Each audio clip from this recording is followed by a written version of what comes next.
예, 우리 옆에 계신 분들과 이렇게 한번 인사하겠는데요. 이렇게 합니다. 오직 유일하신 하나님만 사랑합시다. 오직 유일하신 하나님만 사랑합시다. 아멘. 예, 우리 교회는 지난주부터 시편 말씀을 잠시 접어두고 이사야 말씀을 묵상하기 시작했습니다. 매일 성경 순서에 따라 그렇게 하고 있는데요. 한 주간 이사야 말씀을 좀 잘 묵상하셨나요? 어떠셨습니까? 이사야서는 선지서들 가운데 그래도 비교적 유명한 책이긴 하지만 역시 이 선지서 예언서의 특성상 해석에 난해한 부분이 있어서 그렇게 읽기가 수월한 책은 아닙니다. 그럼에도 우리가 믿는 예수 그리스도를 예표한 그런 책들 가운데 참 너무나 주옥 같은 그런 예언의 말씀들이 많이 있어서 우리도 이사야서를 주목할 수밖에 없는데요. 그래서 마음 같아서는 매주일 1장부터 시작해서 66장까지 살피면 어떨까 하는 그런 마음도 있지만 또 항상 말씀드린 바와 같이 이것이 좀 아쉽지만 매일 성경 순서에 따라 성경을 그 진도에 맞춰서 봐야 최소 6년이면 성경 한 권을 다 설교를 들을 수가 있어요. 저도 할 수가 있고 여러분도 들을 수 있는데요. 이것이 왜 중요하냐면 제가 이제 여러분들에게 확인해 보지만 평생 신앙생활하면서 이런 성경이 있는지도 모르고 이런 본문으로 설교를 들어보지 못한 부분이 꽤 많습니다. 그러니까 1년 52주 설교를 들어도 듣던 말씀을 반복적으로 들어요. 그게 뭐 나쁘다 좋다기보다 우리가 믿는 바로는 성경 66권 전체는 하나님께서 우리를 구원에 이르도록 주신 생명의 말씀이라는 것을 여러분 그렇게 믿으시죠? 네, 그렇게 믿긴 하는데 다 안 본다는 아쉬움이 있어요. 그래서 조금 저도 힘들고 여러분도 좀 정신없이 바쁘실 수 있으지만 그래도 이 매일 성경 순서에 따라서 말씀을 보시고 또 주일에만 잠깐 설교 듣는 것보다 한 주 동안 우리 교회가 함께 묵상하는 말씀을 잘 묵상해서 오시면 그래도 이 짧은 시간 1시간 설교를 들을 때 훨씬 더 유익할 것이라 그렇게 또한 당부의 말씀을 드려봅니다.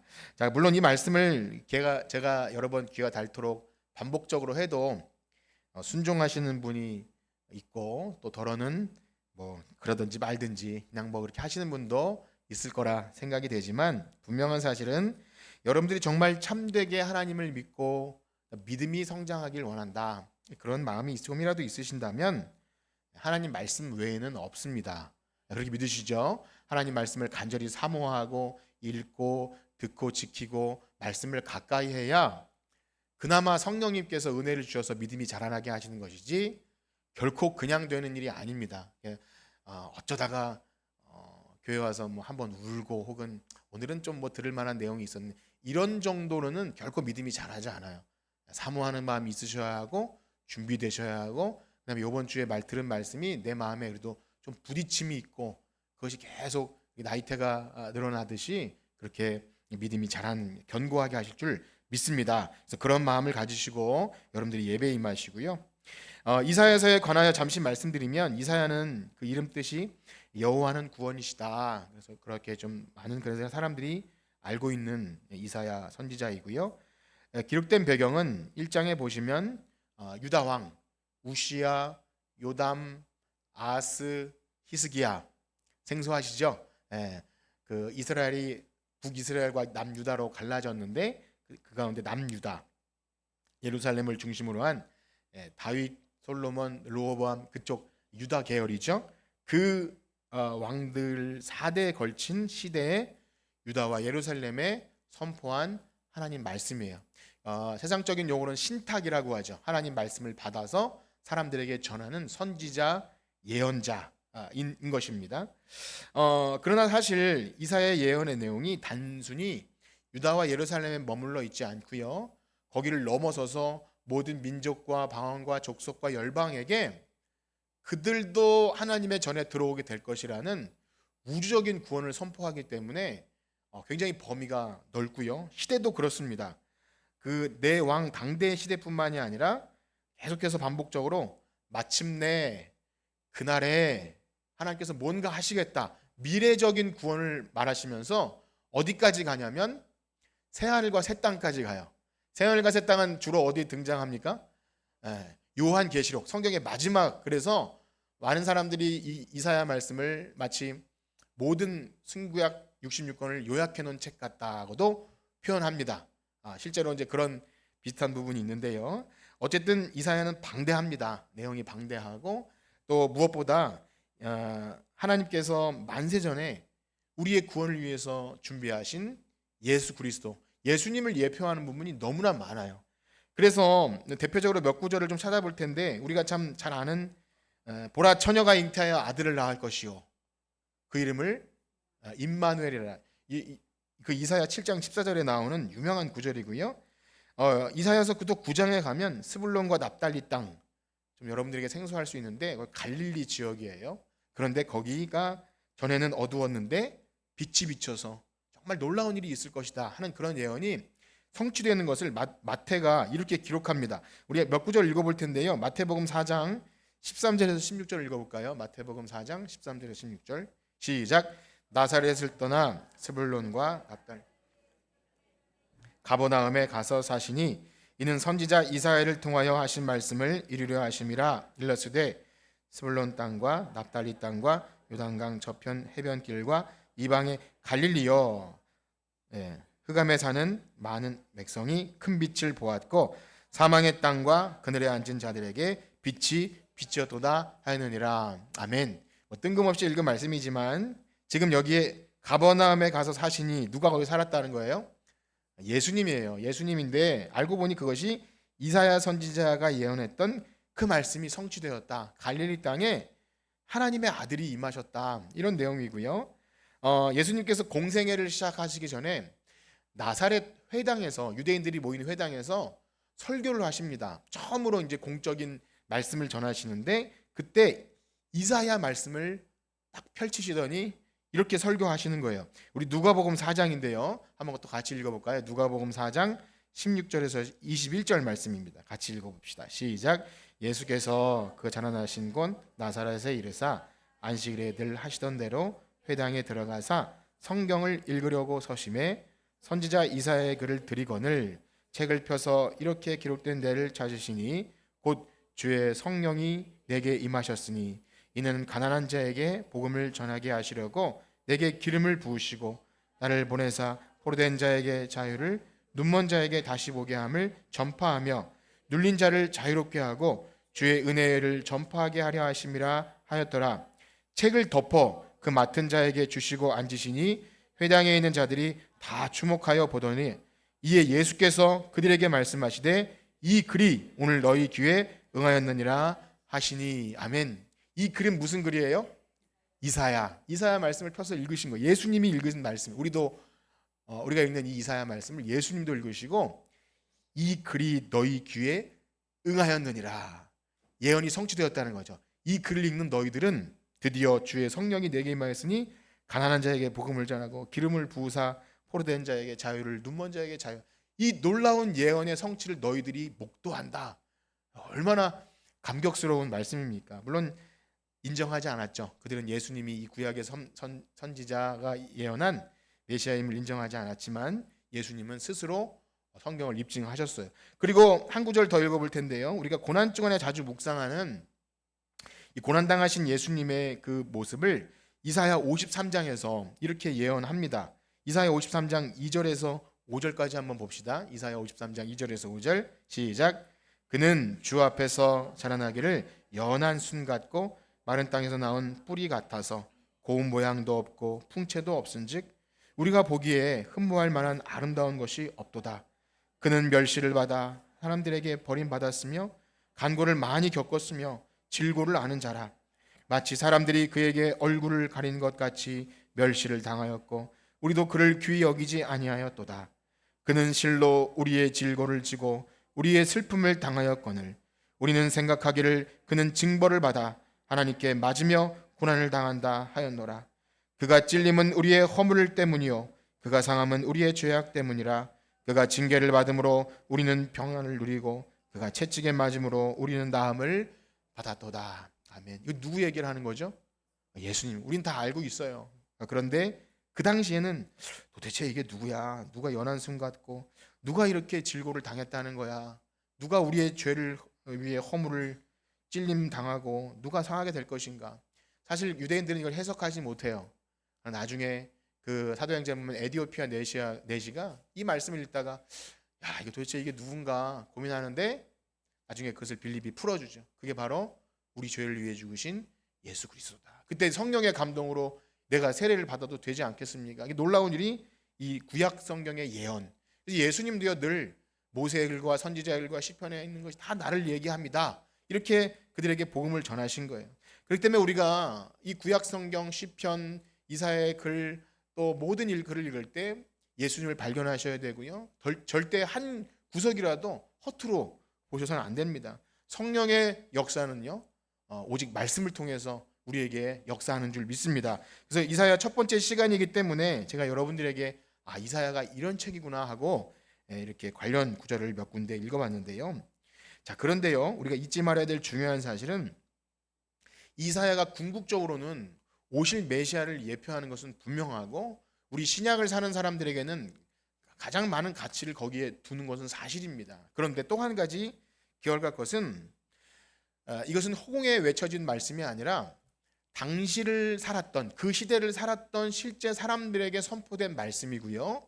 그들에게는 이런 메시아에 대한 예언이 어떻게 이루어질지는 잘 모르더라도 당장 그들이 왜 하나님의 진노를 받아야 되는지, 왜 하나님이 그들을 향해 진노하시고 노하셨고 심판을 하신다고 하는지 그 말씀이 그들에게 해당되고 그 말씀을 들어야 했던 거예요.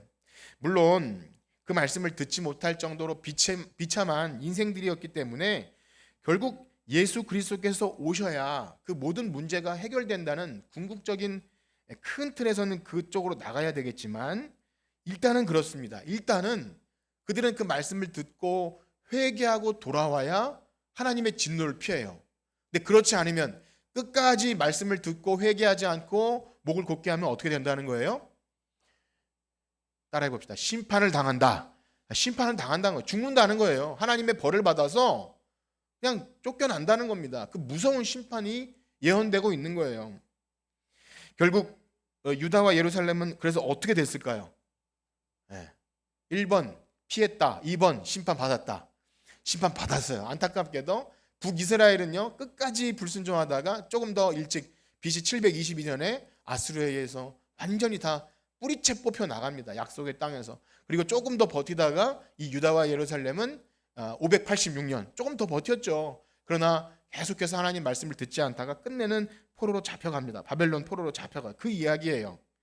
그래서 우리가 알듯이 안타깝게도 이 이야기는 그렇게 비극적으로 끝나서 예수님이 오셔야 되는구나. 우리는 이제 그렇게 이야기를 보게 되는 거죠.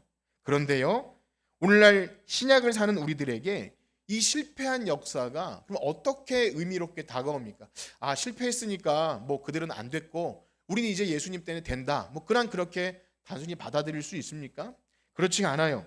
우리 신약성의 히브리서에 보면 이렇게 이야기합니다. 히브리서 3장 7절과 8절 한번 읽어볼까요? 히브리서 3장 7절 8절 시작.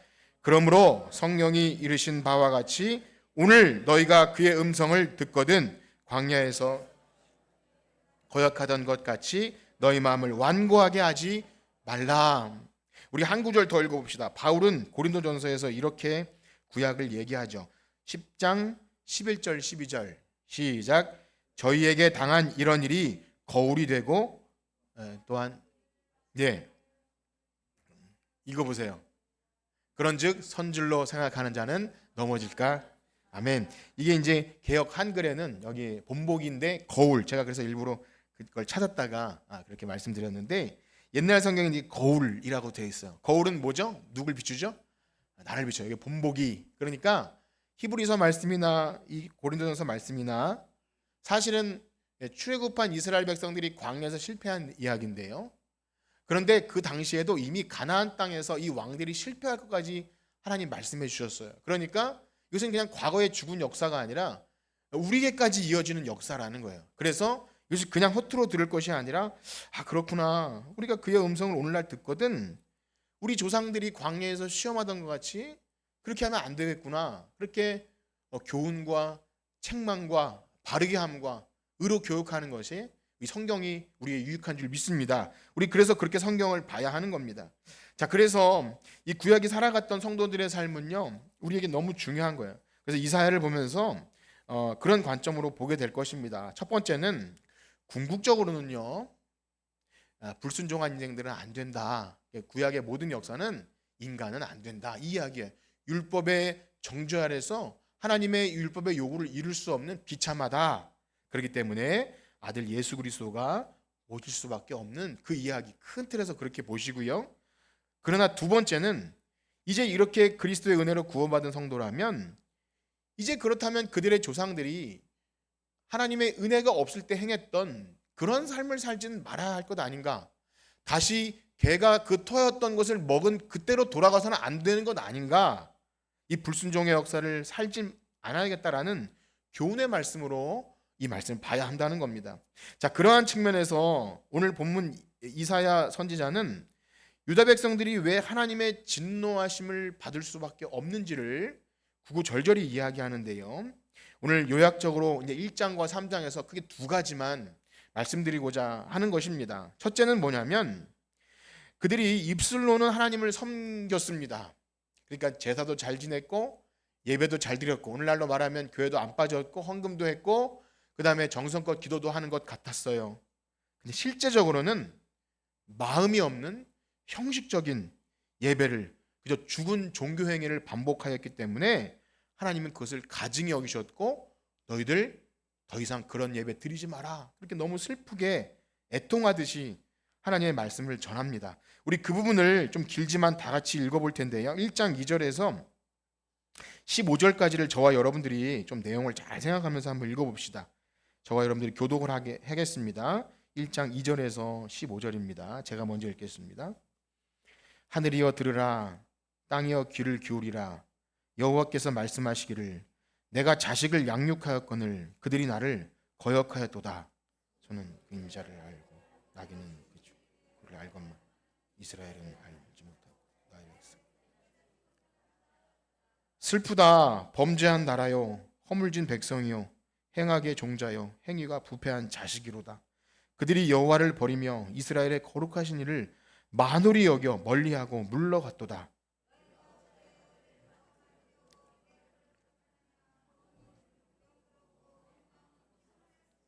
발바닥에서 머리까지 성한 것이 없이 상한 것과 터진 것과 새로 맞은 흔적뿐이오늘 그것을 짜며 싸매며 기름으로 부드럽게 함을 받지 못하였도다.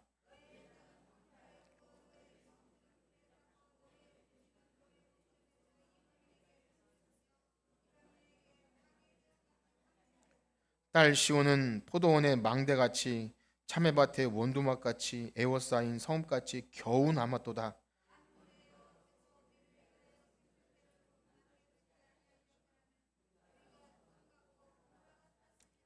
너희 소돔의 관원들아 여호와의 말씀을 들을지어다. 너희 고모라의 백성아 우리 하나님의 법에 귀를 기울일지어다.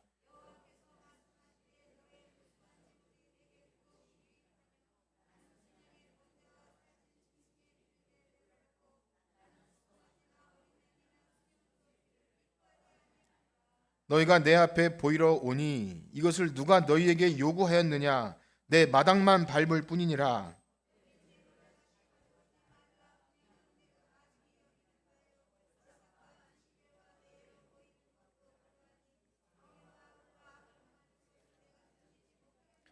내 마음이 너희의 월삭과 정한 절기를 싫어하나니 그것이 내게 무거운 짐이라. 내가 지기에 곤비하였느니라.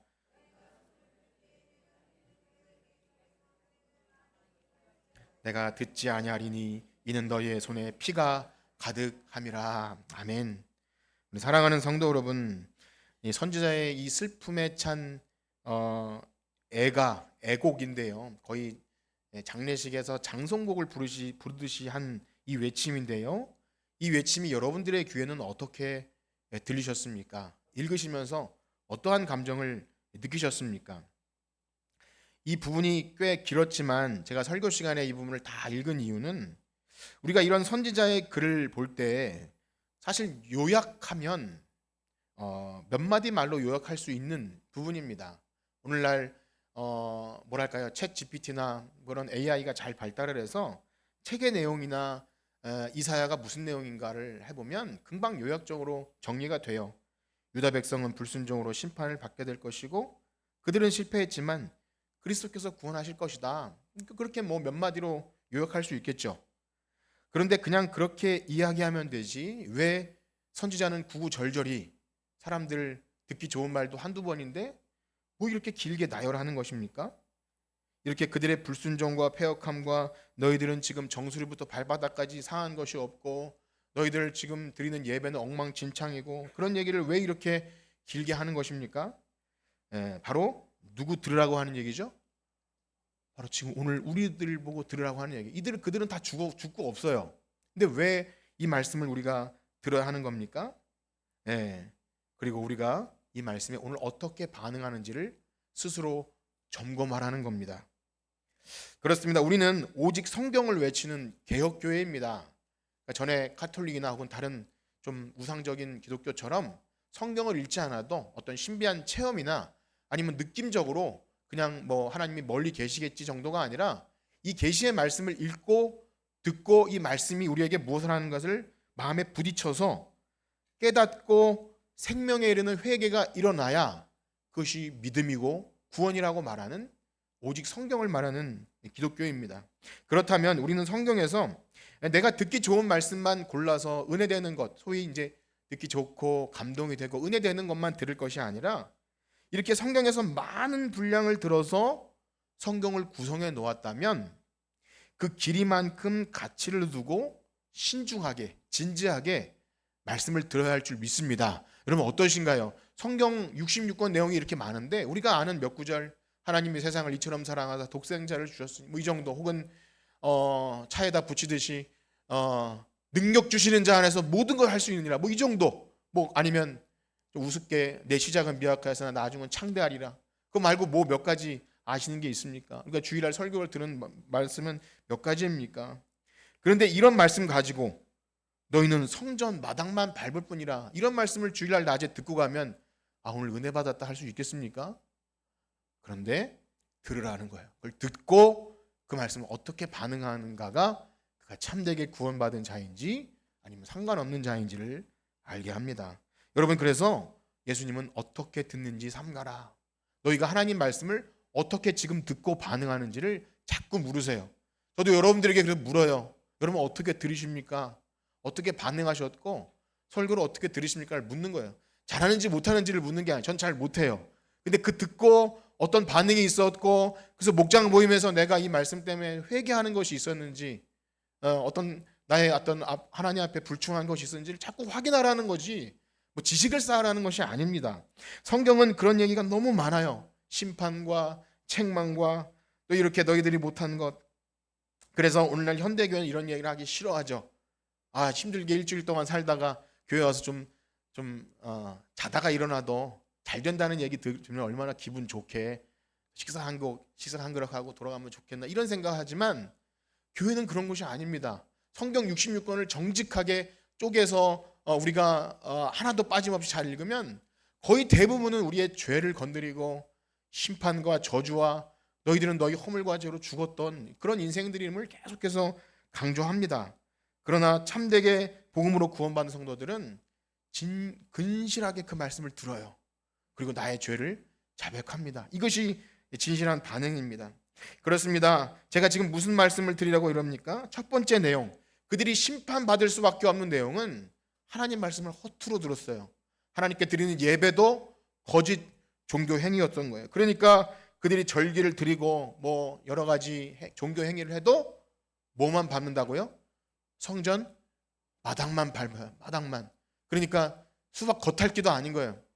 수박도 못 먹고 겉핥기 정도로 그저 종교 행위만 했다는 겁니다. 이것은 무엇을 의미합니까? 그들의 일상의 삶이 사실은 다 무너져 있습니다. 교회 나와서 깨끗하게 옷 입고 예배 드리는 것 정도는 할 수 있지만 일상의 삶에는 마치 하나님이 없는 자처럼 그렇게 엉망진창으로 살아도 교회 나와서 나 예배 드리고 회개하면 하나님이 구원해 주실 거야. 그 정도로 하나님을 만으로 여긴 거예요. 이것은 무엇을 말하냐면 하나님이 인격적이지 않은 것처럼 마치 내 일상의 삶을 다 보지 않는 것처럼 그렇게 하나님을 눈가림하듯이 섬긴다는 겁니다. 하나님께서 뭐라 하시죠? 나는 그런 예배를 받지 않겠다.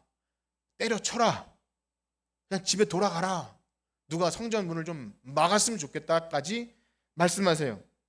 너희들이 드리는 제사가 냄새나고 역겹고 짜증나니까 기도해도 더 이상 안 들을 거니까 나에게 손을 펼치지 마라.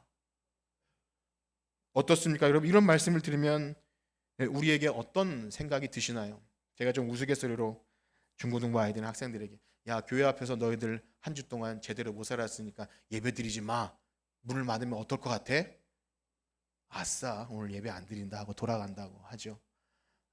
여러분은 어떠신가요? 만약에 예배당 앞문을 막고 여러분 한 주 동안 일상의 삶을 어떻게 사셨습니까? 삶의 예배를 드리셨습니까? 만약에 그렇지 않다면 회개하셔야 됩니다. 이렇게 막 뭔가 절차가 있고 검증하면 교회가 이렇게 은혜가 없어 뭐 그런 걸 물어봐라고 반응하고 여기만 교회인가 하시겠습니까? 아니면 주님, 저는 성전 문지기라도 줬사오니 저를 쫓아내지 마십시오, 이렇게 반응하시겠습니까? 그렇게 반응하는지 어떤지를 살피라는 거예요.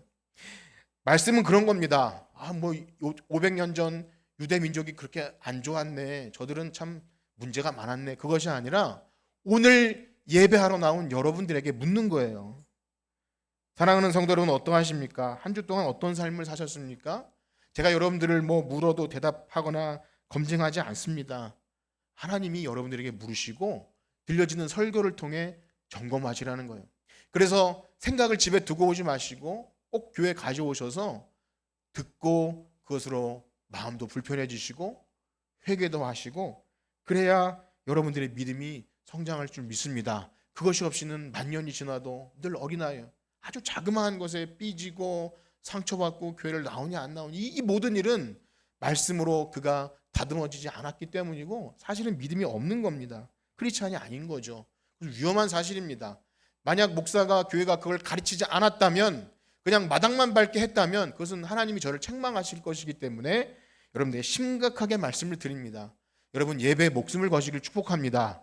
교회 나오실 때 여러분 정성을 들여 나오셔야 하고요, 일상의 삶의 예배로 준비하셔야 됩니다. 그냥 아무렇게나 살다가 대충 나와서 한 시간 있다 돌아가는 때우는 식의 예배를 하나님이 너무 싫어하신다는 거예요. 여러분 아셔야 합니다. 그것이 첫 번째였어요. 그렇습니다. 구약의 말씀을 우리가 이렇게 들을 때, 근데 여러분 한 가지 이제 문제가 있어요. 제가 이렇게 말씀을 드리면 도덕적으로 잘 살라는 것인가, 일상에서 이웃도 좀 사랑하고 착한 일도 하고 그렇게 하라는 것인가? 맞습니다. 그렇긴 한데 그게 핵심은 아닌 거예요.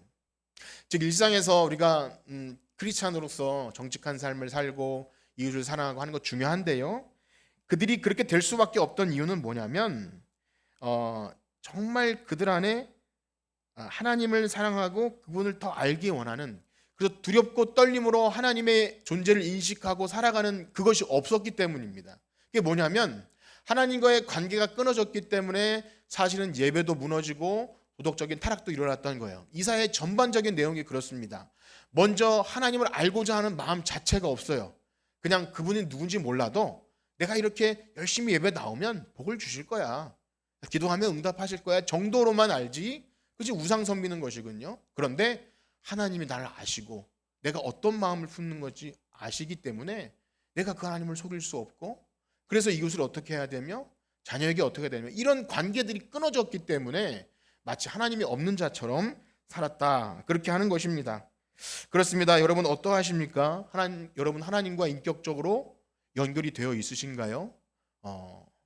이런 물음은 또 좀 약간 뜬구름 잡는 얘기일 수도 있는데요, 말씀을 통해 도전받고 계시냐는 거예요. 말씀이 살아있고 그래서 우리의 삶이 건드려지고 있느냐는 겁니다.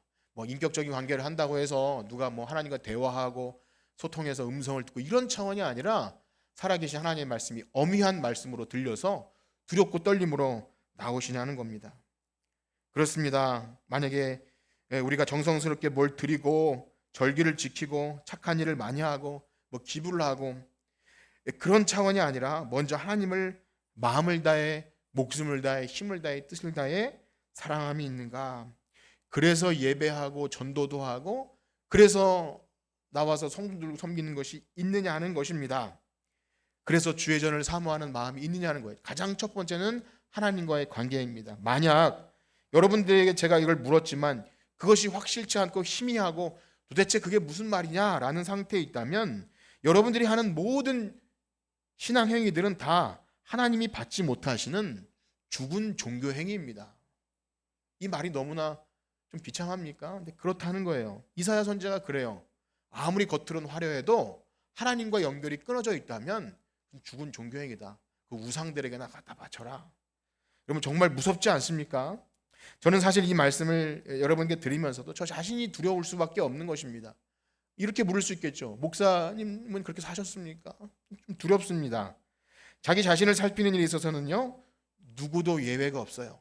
교회 얼마나 오래 다녔든 직분이 목사이든 장로이든 아무리 날고기는 뭘 했든 간에 우린 늘 겸손하게 말씀 앞에 우리 자신을 살펴야 할 줄 믿습니다. 그렇습니다. 오직 자신의 죄로 인해 비참함을 알고 오직 우리를 구원하실 분이 하나님 한 분이심을 알아서 겸손하게 자신의 죄를 자백하고 은혜를 구하는 자, 성경은 그런 자를 의인이라 말합니다.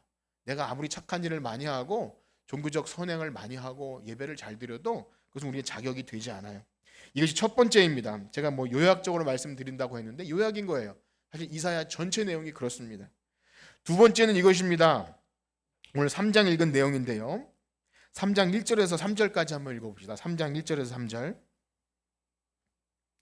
시작. 보라, 주 만군의 여호와께서 의뢰하며 의지하는 것을 제하여 버리시되 곧 그가 의지하는 모든 양식과 그가 의지하던 모든 물과 용사와 전사와 재판관과 선지자와 복술자와 장로와 50부장과 귀인과 모사와 정교한 장인과 능란한 요술자를 그리하실 것이며 어떻게 하신다는 거예요?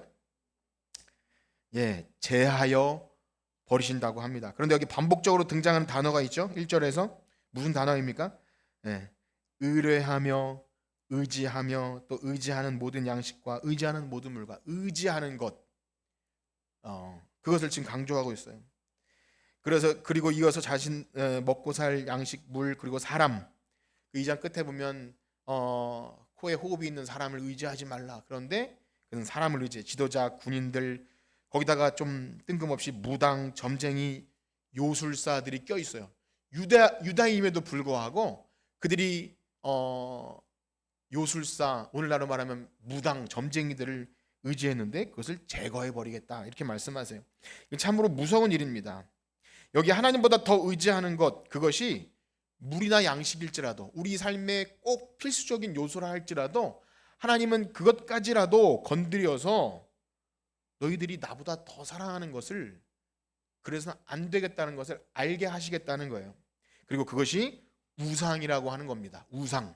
하나님보다 더 사랑하는 것이 뭐라고요? 우상이에요. 우상. 우리가 집에 신주단지 만들어 놓고 어디 가서 산에 가서 그런 게 아니라 하나님보다 더 의지하는 그것이 우상이고 하나님은 그것을 어떻게 하신다고요? 제거해 버리시겠다.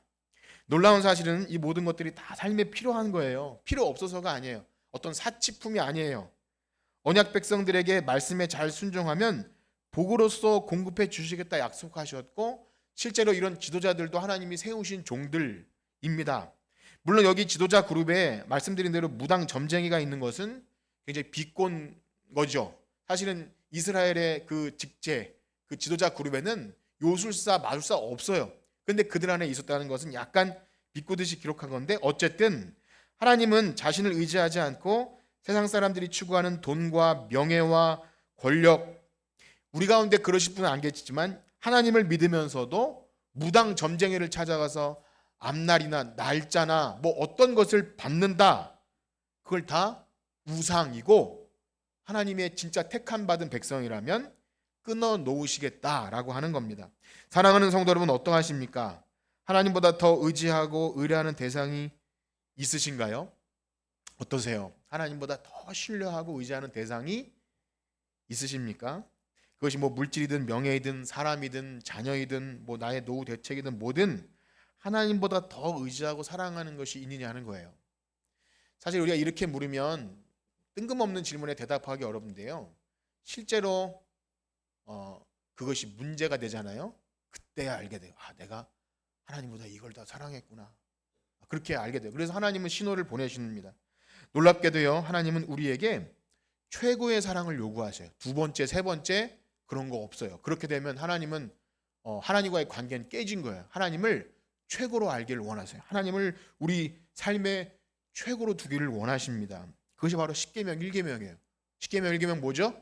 너는 나 외에 다른 신을 내게 잊지 말라. 최고로 사랑하셔야 되는. 만약에 이 십계명 1계명이 깨지면 이상하게도 다 무너져요. 하나님에 대한 관계와 예배와 사람에 대한 관계가 다 무너져요. 이게 1계명이 엄청 중요한 겁니다. 그렇습니다. 사랑하는 성도 여러분, 어떠하십니까? 하나님께서 우리에게 의지하고 의뢰하고 사랑하는 것들을 우리의 생존을 위해 꼭 필요한 것까지라도 제거해 버리신다는 이런 말씀을 들을 때 여러분 어떻게 반응하십니까? 하나님이 우리를 질투하시면서 집요하게까지 하신다는 것 앞에 많은 생각을 할 수 있어요. 한편으로 생각하면 아니 도대체 내가 뭐라고, 그 우주 만물을 창조하신 하나님이 나 같은 게 뭐라고 내가 조금 눈 돌리고 다른 것을 좀 사랑하고 했다 할지라도 그것이 하나님께 뭐 그 큰 손해가 된다고 그걸 뺏어가십니까? 예를 들면 엄청 부자가 어린 꼬마아이가 다른 걸 좀 좋아했다고, 장난감이다 뭘 좋아했다고 그걸로 뺏어가시냐는 그런 느낌이 드는 거예요. 그렇지 않나요? 전 그런 느낌이 들었어요. 근데 요나가 그랬더라고요. 요나가 하나님께 벌을 받은 건 아니지만 고난 받을 때 하나님, 사람이 뭐길래 제가 죄를 좀 짓는다 해서 하나님께 무슨 피해가 있길래 저를 그렇게 집요하게 쫓아가서 관역을 삼아서 저를 죄를 생각나게 하십니까? 뭐 이렇게 하나님께 좀 탄식해요. 가족도 뺏기고 또 다 집도 잃어버리고 온몸에 악창이 난 상태로 기왓장으로 퍽퍽 긁으면서 하나님, 제가 뭐길래 저를 이렇게 집요하게 쫓아오십니까? 이해가 안 가는 거죠. 저도 제가 조금 곁길로 가고 하나님 앞에서 부끄럽게 다른 것을 더 좋아하고 그러면 가차없이 신호를 보내줘요. 저는 그게 너무 감사해요. 만약에 그렇지 않다면 오만방자하게 될 겁니다. 그런데 그건 너무나 귀한 일입니다. 사랑했던 것들에 문제가 생기고 의지했던 것들에 뭔가 흔들려 버리는 것들을 경험하면 야, 내가 또 그랬구나 생각합니다.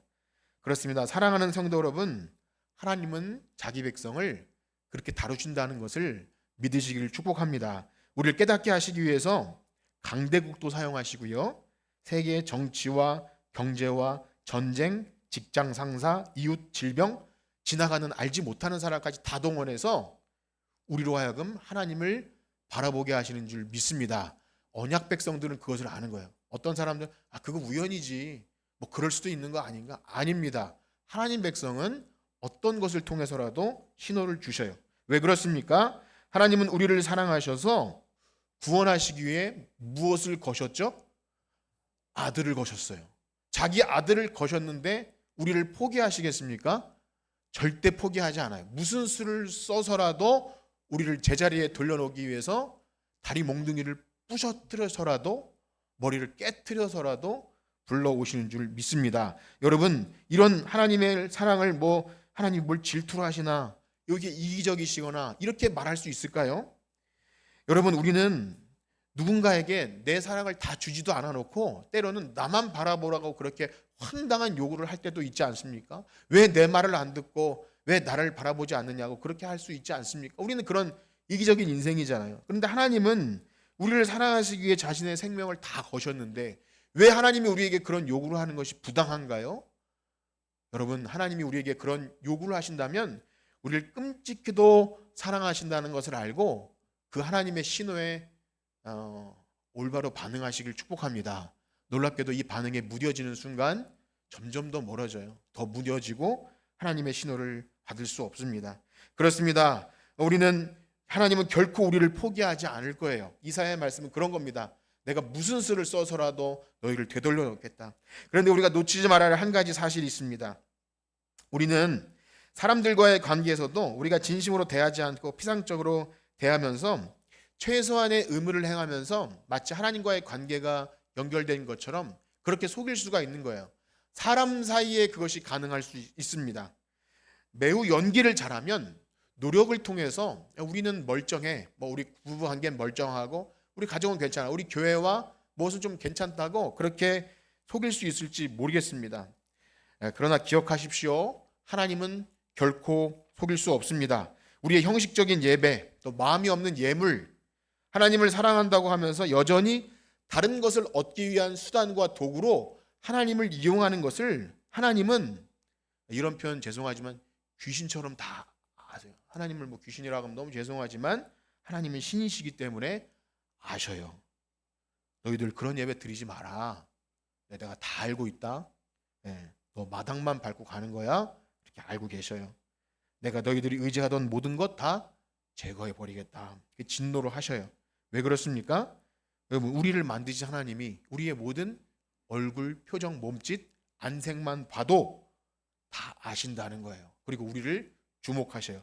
우리 마지막으로 3장 8절과 9절 읽겠습니다. 3장 8절과 9절 시작. 예루살렘이 멸망하였고 그들의 언어와 행위가 여호와를 거역하며 그의 영광의 눈을 범하였습니다.